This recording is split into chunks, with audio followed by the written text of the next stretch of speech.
Iowa, so they say, it comes down to the ground game. How's that looking? If you want evidence that Romney has not taken off here in Iowa, look no further than this, his Iowa State headquarters. They won't let us in, but looking in, there's nothing doing.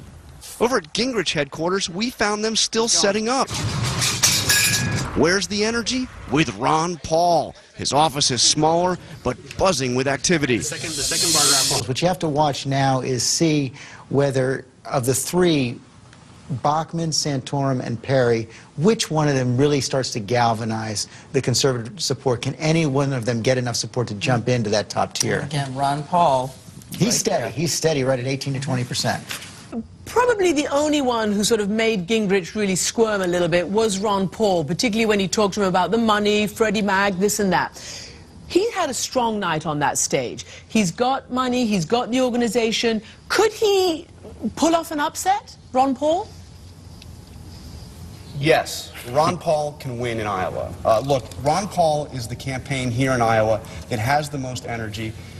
You saw in my opening piece, so I went to all the campaign headquarters. The only one that's buzzing with activity is Ron Paul's. And when you see the events that are happening out here, you're not seeing big crowds at Romney events. You're not seeing big crowds even at Gingrich events yet, but you are seeing huge crowds show up for Ron Paul. So Iowa caucuses, there's no question Ron Paul could pull up. And there was a key piece of spin from the Romney campaign after the debate last night. They went out of their way to say that Ron Paul had a great night. It seems as if they're saying right now, look, if it's not going well for us, if we can't win, it better not be Newt Gingrich. Let's build up Ron Paul. Ron Paul has an organization.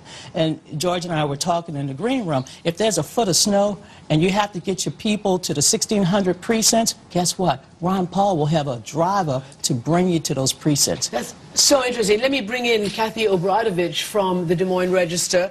Kathy, what Donna just said and what we've been talking about, do all the indicators favor Ron Paul in Iowa right now?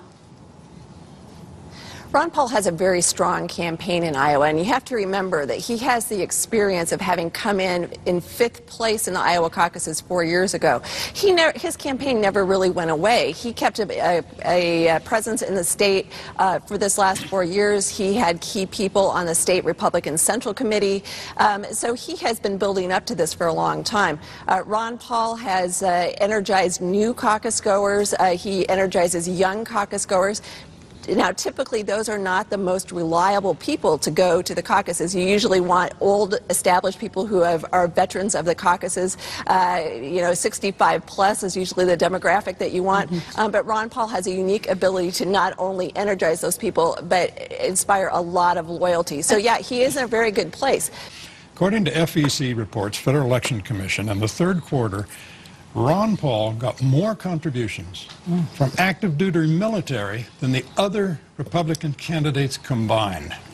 Well, look, Ron Paul won only one Southern county in the 2008 caucuses. 119,000 people showed up. If Ron Paul can enlarge the caucus electorate, get more voters to register that night as Republicans, Ron Paul can be what I call the X factor that night. Well, we know Ron Paul's not going, his caucus goers are not going to be dissuaded, or it won't be